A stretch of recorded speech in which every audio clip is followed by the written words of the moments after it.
छत्तीसगढ़ समस्त नियमित कर्मचारी साथियों को नमस्कार। छत्तीसगढ़ नियमित कर्मचारियों के लिए पूर्व में जो रखी गई कमेटी एवं कमेटी पर बनाई गई जो बिंदु है 5 बिंदु, जिसके आधार पर समिति द्वारा लिए गए निर्णय व अनुशंसा अनुसार निम्नलिखित 5 बिंदुओं की जो जानकारी है शासन के समस्त विभागों से निर्धारित पत्र में चाही गई थी। बताना चाहेंगे कि वो पहला बिंदु है कि विभागों में पदस्थ अनियमित दैनिक वेतनभोगी एवं संविदा पर कार्यरत कर्मचारी क्या खुले विज्ञापन भर्ती प्रक्रिया के माध्यम से नियुक्त हुए हैं। पहला ये बिंदु है। दूसरा बिंदु है कि क्या कार्यरत कर्मचारी उक्त पद की निर्धारित शैक्षणिक या तकनीकी योग्यता रखते हैं। दूसरा बिंदु। तीसरा बिंदु है कि कार्यरत कर्मचारी जिस पद पर कार्य कर रहा है क्या वहां पद संबंधित विभाग के पद संरचना भर्ती नियम में स्वीकृत है या फिर ऐसे ही उक्त पद पर कर्मचारी कार्यरत हैं।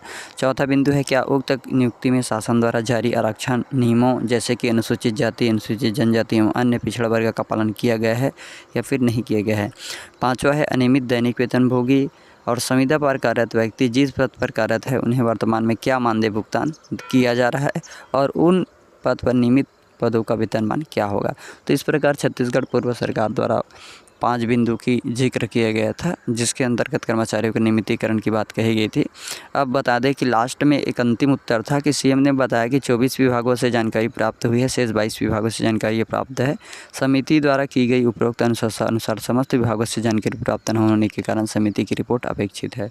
तो इस प्रकार पूर्व में ऐसी प्रतिक्रिया हुई थी कि जो 22 विभाग से जानकारी प्राप्त होने के कारण समिति द्वारा जो भी सहमति अनुशंसा बनी गई थी वो जानकारी अप्राप्त होने के कारण समिति का रिपोर्ट अभी भी पेंडिंग है। तो उसी प्रकार बताना चाहेंगे कि इस तरह से छत्तीसगढ़ दैनिक वेतनभोगी अनियमित संविदा प्लेसमेंट जो भी कर्मचारी कार्यरत हैं अस्थायी रूप से, उन कर्मचारी की जो जानकारी है शासन प्रशासन द्वारा मंगाई गई थी। नियमितीकरण के संबंध में जो पूर्व में विधायक विद्यारतन भसीम जी ने पूछे गए लिखित सवाल के जवाब में सीएम ने बताया जी था कि नियमितीकरण के संबंध में शासन द्वारा प्रमुख सचिव की अध्यक्षता में समिति का गठन किया गया है और नियमितीकरण के संबंध में विधिवत विचार उपरांत निर्णय लिया जाएगा। तो इस प्रकार ये तो प्रक्रिया थी 2023 की, जब पहले कर्मचारी की जानकारी विभागों से समस्त विभागों से जानकारी मंगाई थी कि कौन कौन कर्मचारी किस किस पद में और कितने कितने वेतनमान में कार्यरत है और कब से कार्यरत है। इन सभी बातों का आज भी हो सकता है जिक्र किया जाएगा और इसी बातों के आधार पर कर्मचारी के जो समिति बनाई गई है उसका भी निर्णय इसी